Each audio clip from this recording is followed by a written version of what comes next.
नमस्कार. महा MTVमध्ये आपलं सर्वांचं हार्दिक स्वागत आहे. माझ्याबरोबर साक्षत सावंत व्हिडिओग्राफर आहेत. मी चंद्रशेखर नेने, आंतरराष्ट्रीय घडामोडींचा अभ्यासक. आज आपण दोन विषयांना स्पर्श करणार आहोत. एक म्हणजे नुकतीच 20 ते 22 ऑगस्टमध्ये पार पडलेली ब्रिक्सची आंतरराष्ट्रीय परिषद. ब्रिक्स म्हणजे काय?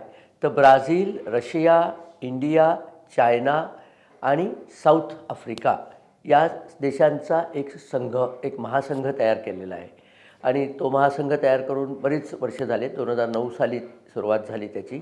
आणि त्या महासंघामध्ये असं ठरलं की हे देश आपापसामध्ये व्यापार वृद्धीकरता सहाय्य करतील आणि इतरही परकीय विषयांबद्दल, परराष्ट्र धोरणासंबंधी एक प्रकारची सहमती निर्माण करतील. आणि त्याचा खूप चांगला उपयोग झाला. त्या ब्रिक्सची एक स्वतंत्र बँकसुद्धा, न्यू पीपल्स बँक पण स्थापन केलेली आहे. आणि एकूण या सगळ्या देशांना त्याचा फायदा झाला. काय असतं की आंतरराष्ट्रीय एकूण विषयांमध्ये अशा प्रकारच्या संघटना फार फायद्याच्या ठरतात. जशी संरक्षणविषयक संघटना नेटो आहे किंवा भारताची जशी सार्क संघटना आहे, त्या संघटनांमध्ये ज्या ज्या देशांचे स्वतःचे इंटरेस्ट कॉमन असतात त्या लोकांनी एकत्र येऊन आपापसात न भांडता आणि चर्चेच्याद्वारे प्रश्न सोडवून इतर देशांशी करायचे आपल्या व्यवहारांमध्ये स्वतःचा फायदा करून घेणं, हा या संघटनांचा मुख्य उद्देश असतो. आणि त्या दृष्टीने ब्रिक्स संघटनेने बऱ्याच गोष्टी अचीव केलेल्या आहेत. आणि त्याच्यात त्यांनी काय केलं होतं की ज्या ज्या देशांकडे भरपूर नैसर्गिक रिसोर्सेस आहेत, जसं Brazil, Russia, south Africa, Bharat या आणि चीन, या सगळ्या देशांकडे भरपूर नॅचरल रिसोर्सेस आहेत आणि पॉप्युलेशन पण पुष्कळ आहे. म्हणजे भारत आणि चीनचीच पॉप्युलेशन म्हटली तर जगाच्या 1/5हून जास्त पॉप्युलेशन आहे. तर त्यांनी एकत्र बसून जर काही गोष्टी केल्या तर त्या गोष्टींमुळे या सगळ्या पॉप्युलेशनचा फायदा होईल, या सगळ्या लोकसंख्येला फायदा होईल. आणि त्यातून एक प्रकारची uniform policy, uniform business policy आपल्याला तयार करता येईल, असा एक त्याच्यामागे उद्देश होता. आणि त्याप्रमाणे ही संघटना तयार झालेली आहे. आता या संघटनेची जी परिषद पार पडली, त्या संघटनेला चीनचे राष्ट्राध्यक्ष शी जिनपिंग, पंतप्रधान नरेंद्र मोदी, सिरिल रामफोसा हे साऊथ आफ्रिकेचे प्रेसिडेंट, ब्राझीलचे लुला हे प्रेसिडेंट, हे सगळे आलेलेच होते. आणि सगळ्यांनी एकच फक्त प्रेसिडेंट आले नाही, ते म्हणजे व्लादिमीर पुटिन, रशियाचे. आणि त्याचं कारण फार विचित्र आहे. रशियाच्या व्लादिमीर पुटिन या प्रेसिडेंटच्या वरती आंतरराष्ट्रीय कोर्टाने क्रिमिनल इन्व्हेस्टिगेशनचा दावा टाकलेला आहे. रशियाने जे युक्रेनवरती हल्ला केला त्या हल्ल्याबद्दल पुटिन यांना दोषी ठरवून त्यांना कोर्टात खेचावं, त्यांना तुरुंगात टाकावं, अशा प्रकारच्या मुवमेंट चालू आहेत. तर हे होऊ नये म्हणून पुटिन सध्या रशियातनं बाहेर पडायलाच तयार नाही आहेत. आता काही दिवसांनी G20 परिषदेची मोठी मीटिंग व्हायची आहे दिल्लीला, त्यालासुद्धा ते येणार नाहीत अशी बातमी आहे. मग त्यांनी काय केलं, ते झूमवरनं त्या परिषदेत सम्मिलित झाले. त्यांनी व्हिडिओ कॉन्फरन्सिंगद्वारे ते परिषदेला संबोधित केलं, परंतु प्रत्यक्षात मात्र ते आलेले नाहीत. या परिषदेमध्ये एक सगळ्यात मोठा उत्सुकतेचा प्रश्न होता की पंतप्रधान नरेंद्र मोदी आणि शी जिनपिंग हे भेटणार का एकमेकांना. तर त्याला अशा प्रकारच्या परिषदेत साईडलाईनला भेटणं असा एक प्रकार असतो. म्हणजे मुख्य सगळेजण जेव्हा भेटतात तेव्हा काही विषयांचं डिस्कशन करता येत नाही, तर एक प्रकारची वेगळी डिस्कशनची पद्धत केलेली असते. त्याला साईडलाईन व्हिजिट्स म्हणतात. म्हणजे मुख्य व्हिजिटपासनं वेगळी व्हिजिट. तर त्याच्यामध्ये पंतप्रधान नरेंद्र मोदी आणि शी जिनपिंग यांचं बोलणं झालं अशा बातम्या आहेत. आणि त्या बोलण्यांमध्ये पंतप्रधान नरेंद्र मोदी यांनी शी जिनपिंग यांना समजावून सांगितलं की चीन आणि भारतांचा संबंध जर सुरळीत करायचे असले तर सीमावादाचा तातडीने निर्णय करणं आवश्यक आहे. आत्ताच परवा 19वी का 20वी सीमावादाच्या बद्दलची फेरी दोन्ही देशांच्या मिलिटरी कमांडर्सची लडाखमध्ये झाली. आणि नेहमीप्रमाणे पुढच्या मीटिंगमध्ये याच्यातलं आपण ठरवूया आपल्या फेरीचं, या चर्चेच्या फेरीचे जे निष्कर्ष आहेत ते फार आशादायक आहेत वगैरे, असं स्टँडर्ड त्यांनी सांगितलं. पण प्रश्न अजून सुटलेला नाही आहे. चीनने आपल्या देशामध्ये यायचं नाही, आपण त्यांच्या देशात जायचं नाही, आक्रमक गोष्टी करायच्या नाहीत, सीमेवरती भांडणं करायची नाहीत, या प्रकारचे नॉर्म्स आधीच डिक्लेअर झालेले आहेत. परंतु फायनली याचं प्रत्यक्ष काम कसं करायचं ते या फेरीमधल्या बोलण्यामध्ये होण्याची अपेक्षा होती. तर या सगळ्या हळूहळू घडणाऱ्या प्रोसेस असतात. एका क्षणी सांगायचं चीनला तुम्ही चाल, तेव्हा चीनने सांगायचं आम्ही जातो, असं कधीच होत नाही. या सगळ्या प्रकारामध्ये एक प्रकारची समयसूचकता आणि धीमेपणा अतिशय आवश्यक असतो. परराष्ट्र संबंध हे नेहमी अशाच प्रकारे असतात. तडकभडक परराष्ट्र संबंध कधीही घडत नाहीत. परंतु भारताने काही काही गोष्टी मात्र चीनला एक प्रकारची वॉर्निंग देण्याकरता केलेल्या आहेत. भारताने चीनची BYD म्हणून जी कंपनी होती, जी इलेक्ट्रिक कार बनवणारी टेस्ला नंतरची 2 नंबरची कंपनी आहे, त्यांना भारतात अजिबात यायला परमिशन दिली नाही. पण टेस्लाला मात्र अक्षरशः लाल गालीच्या अंथरून, म्हणजे ज्याला रेड कार्पेट ट्रीटमेंट म्हणतात, तशी परमिशन दिलेली आहे. हा एक सिग्नल असतो चीनला की आम्हाला तुमचं इथे येणं मंजूर नाही, कारण तुम्ही आमच्या विरुद्ध जे वागणूक करताय ती आम्हाला मंजूर नाही. तसेच चीनी लोकांनी तयार केलेले जे मोबाईल आहेत आणि जे भारतात मॅन्युफॅक्चर होतात, त्या कंपन्या इथे, जी Xiaomi म्हणून कंपनी आहे किंवा Oppo म्हणून जी कंपनी आहे, मूलतः ह्या सगळ्या कंपन्या एकाच मोठ्या कंपनीचा भाग असतात, परंतु वेगळ्या वेगळ्या कंपन्या दाखवल्या जातात.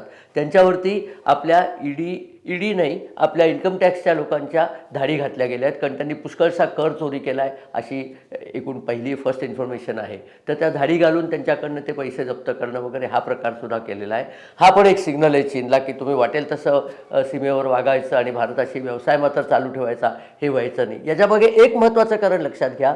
शी जिनपिंग सध्या चीनमध्ये प्रचंड प्रॉब्लेममध्ये अडकलेले आहेत. चीनमधल्या रिअल इस्टेट कंपन्या बुडाल्या आहेत. मागे मी याच्यावरती व्हिडिओ पण केलेला आहे. चीनमधल्या मेजर रिअल इस्टेट कंपन्या बुडाल्या आहेत. नंबर 2ची कंपनी नुकतीच बुडाली. नंबर 2ची तर आधीच बुडाली होती, एव्हरग्रँडे. नंबर 2ची कंट्री गार्डन, ती आता बुडायला घातलेली आहे. आणि एकूण तिथे बेकारी वाढलेली आहे, कारण लोक त्यांचा माल घ्यायला परदेशात नाही म्हणत आहेत. त्यामुळे फॅक्टऱ्या बंद होत आहेत. फॅक्टऱ्या बंद झाल्या की एम्प्लॉयमेंट जाती आहे आणि चीनमध्ये एकूण प्रचंड असंतोष माजलेला आहे. शी जिनपिंगना आपल्या सहकाऱ्यांना पकडून बाहेर काढायची पाळी आली. त्यांच्या फॉरेन मिनिस्टरला त्यांनी नाहीसाच केलेला आहे. तर या सगळ्या प्रकारात शी जिनपिंग त्रासलेले असताना आपण ही एक चाल खेळलेली आहे पंतप्रधान नरेंद्र मोदींनी की सीमेवरती सुद्धा आलबेल नाही. आणि चीनचा जो दुखता भाग आहे, दुखरी नग ज्याला म्हणतात, दुखरी नस, ती म्हणजे तैवान. तर भारताने ते पण जाहीर केले की आम्ही तैवानला सगळ्या प्रकारची मदत करणार आहोत. तैवान हा स्वतंत्र राहिला पाहिजे. चीनचा तैवानवरची दादागिरी आम्हाला सुद्धा ती मंजूर नाही आहे. आणि भारताचे 3 रिटायर्ड आर्मी, नेव्ही आणि एअरफोर्सचे चीफ, म्हणजे मनोज नरवणे आणि बाकी 2 चीफ, हे सध्या तैवानमध्येच आहेत. एक कॉन्फरन्स तैवानमध्ये घडती आहे. त्यात कॉन्फरन्सला अटेंड करायला म्हणून ते गेलेत आणि चर्चा चालू आहेत वेगळ्या वेगळ्या पद्धतीच्या. या प्रकारच्या चर्चांचा मसुदा कधीच जाहीर होत नाही, परंतु चीनला हे सगळे इशारे आपण देत आहोत. हे इशारे देऊन झाल्यानंतर ही परिषद संपली. त्यानंतर नरेंद्र मोदी दुसऱ्याच दिवशी, म्हणजे काल, नरेंद्र मोदी पोचले ग्रीसला. अथेन्स ही ग्रीसची राजधानी आहे. भारताच्या पंतप्रधानांनी 83 साली एकदा एक भेट दिली होती. त्यानंतर 40 वर्षांनी पहिल्यांदा भारताचे पंतप्रधान ग्रीसला भेट देत आहेत. आणि ग्रीस या देशाचा जो सर्वोच्च बहुमान आहे, त्या बहुमानाचं नावही एक वेगळ्या प्रकारचं आहे. Grand cross of the order of honour, हे त्या बहुमानाचं नाव आहे. आणि तो आत्ता 1 तासापूर्वी पंतप्रधान नरेंद्र मोदींना हा बहुमान दिला गेला. कटेरिना साकेलारो पॉल ही त्यांची जी प्रेसिडेंट आहे, राष्ट्राध्यक्ष ग्रीसच्या ज्या आहेत, त्यांनी हा पंतप्रधान नरेंद्र मोदींना तो बहुमान दिला. आणि त्यांनी सांगितलं की पंतप्रधान नरेंद्र मोदींनी जी जगाला लिडरशिप दिलेली आहे, क्लायमेट कंट्रोलमध्ये पंतप्रधान नरेंद्र मोदी आहेत, शांतीच्या समझोत्याकरता जे करतायत त्याचा, आणि त्यांचा ग्रीसशी जो चांगला संबंध आहे, भारत आणि ग्रीस यांचा चांगला संबंध आहे, ग्रीसच्या उत्कर्षाकरता सुद्धा पंतप्रधान नरेंद्र मोदी मदत करतायत, त्याबद्दल त्यांचा हा बहुमान करण्यात आलेला आहे. मला वाटतं हा मोदींचा 14वा का 15वा आंतरराष्ट्रीय बहुमान आहे. पण हे का ग्रीसला गेले ते मात्र आपण समजून घेतलं पाहिजे. 2 कारणं आहेत. एक म्हणजे ग्रीसमध्ये एक त्यांचं सर्वात मोठं पिरायस नावाचं जे बंदर आहे, जे अथेन्सच्या जवळ आहे, त्या बंदराचा विकास त्यांना करायचा आहे. आणि तो विकास करण्याकरता भारताला ते कंत्राट मिळावं. जसं भारताने इस्रायलमधल्या हायफा बंदराचा विकास केला, तसाच ह्या बंदराचा सुद्धा विकास भारताला करायचा आहे. कारण हे बंदर युरोपमध्ये जाण्याकरता भारतीय व्यावसायिकांना एक प्रकारची सुसंधी आहे. आणि ते कॉन्ट्रॅक्ट मोस्टली भारताला मिळणार आहे. त्या बंदराचा विकास करायचा, पुष्कळ वाढवायचं आहे तिथे. आणि ते करताना भारताचा जो आंतरराष्ट्रीय युरोपकडे जाणारा ट्रॅफिक असतो, तो सुएझ कालव्यामधनं अलेक्झांड्रियाला इजिप्तला पोचतो. आणि इजिप्तहून पुढे तो निघाला की ग्रीसच्या या बंदरात जाईल आणि तिथून संपूर्ण युरोपमध्ये भारतीय व्यापाऱ्यांना आपला माल पाठवता येईल, युरोपचा माल आपल्याकडे घेता येईल. ही एक महत्त्वाची घटना घडत आहे. इजिप्तवरनं आत्ता आठवलं की ब्रिक्स कॉन्फरन्सनी यावेळेला एक नवीन निर्णय घेतला आहे की 6 नवीन देशांना त्यांनी आपल्या ब्रिक्समध्ये सम्मिलित करायला मान्यता दिलेली आहे. 1 जानेवारी 2024 साली हे तर आधीचे तर आपण देश सांगितले, BRICS आता 6 आणखी नवीन देश ॲड होणार आहेत. ते देश असे आहेत: अर्जेंटिना, UAE म्हणजे संयुक्त अरब अमिराती, सौदी अरेबिया, आणखीन इथिओपिया, हे ते देश आहेत आणि ते आपल्याला याच्यामध्ये ब्रिक्समध्ये सामील होणार आहेत. आणि त्याचा परिणाम म्हणजे काय आहे की याच्यातला इथिओपिया सोडला तर आणि इजिप्त, बाकी सगळे देश हे भारताचे घनिष्ठ मित्र आहेत. त्यामुळे भारताचा ब्रिक्समध्ये थोडासा दबदबा वाढण्याची शक्यता आहे. पण पुढे काय होतं ते आपण भविष्य बघणारच आहोत. भारताने त्या देशांच्या सामील होण्याकरता काही वेगळ्या अटी पण घातलेल्या आहेत की त्या देशांचा GDP एवढा असला पाहिजे वगैरे वगैरे. पण ही पण एक घटना ब्रिक्सच्या कॉन्फरन्समध्ये घडती आहे. आता ग्रीसकडे पुन्हा वळू. ग्रीस आणि तुर्कस्तान यांचं अगदी शत्रुत्व वादातीत आहे. खूप वर्षापासून ते शत्रुत्व चालू आहे. कारण पूर्वी ग्रीक वीरांनी सबंध तुर्कस्तान व्यापला होता. नंतर तुर्कस्तानच्या उस्मानी साम्राज्याने ग्रीकांना हटवून ग्रीसवरतीच आपला अधिकार जमवला होता.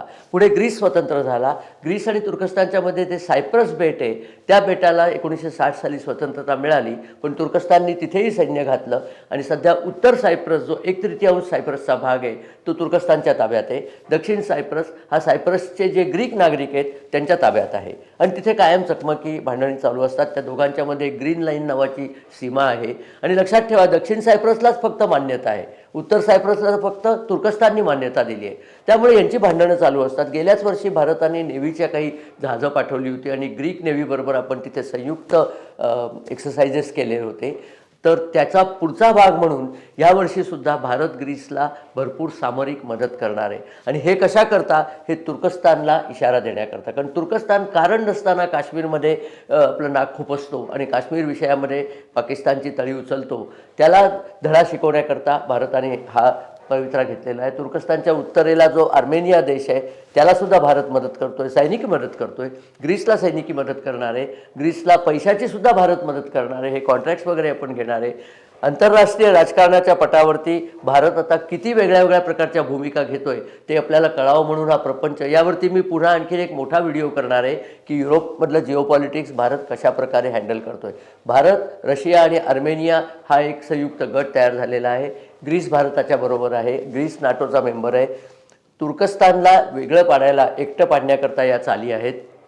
कारण तुर्कस्तानचा एर्दोगान, ज्याची आर्थिक परिस्थिती पार तळाला गेलेली आहे, त्यामुळे तो सध्या अनेक प्रकारच्या प्रॉब्लेममध्ये आहे. तो भारतविरोधी भूमिका सदैव घेत असतो. इथे पुन्हा छत्रपती शिवाजी महाराजांचं एक वाक्य आठवतं. मालोजी घोरपडे यांना लिहिलेल्या वाक्यात त्यांनी सांगितलेलं आहे की तुर्क हे विश्वासार्ह नाहीत. तेव्हापासून त्यांनी सांगितले तुर्क हे विश्वासार्ह नाही आहेत. आपण त्यांना त्यांच्या भूकंपाच्या वेळेला इतकी मदत केली तरी पुढे लगेच महिन्याभरात तुर्कस्तानने भारताविरुद्ध काश्मीर बाबतीमध्ये बोलण्याचं धाडस केलं होतं आणि नेव्हीचीच वटवट त्यांनी केली होती.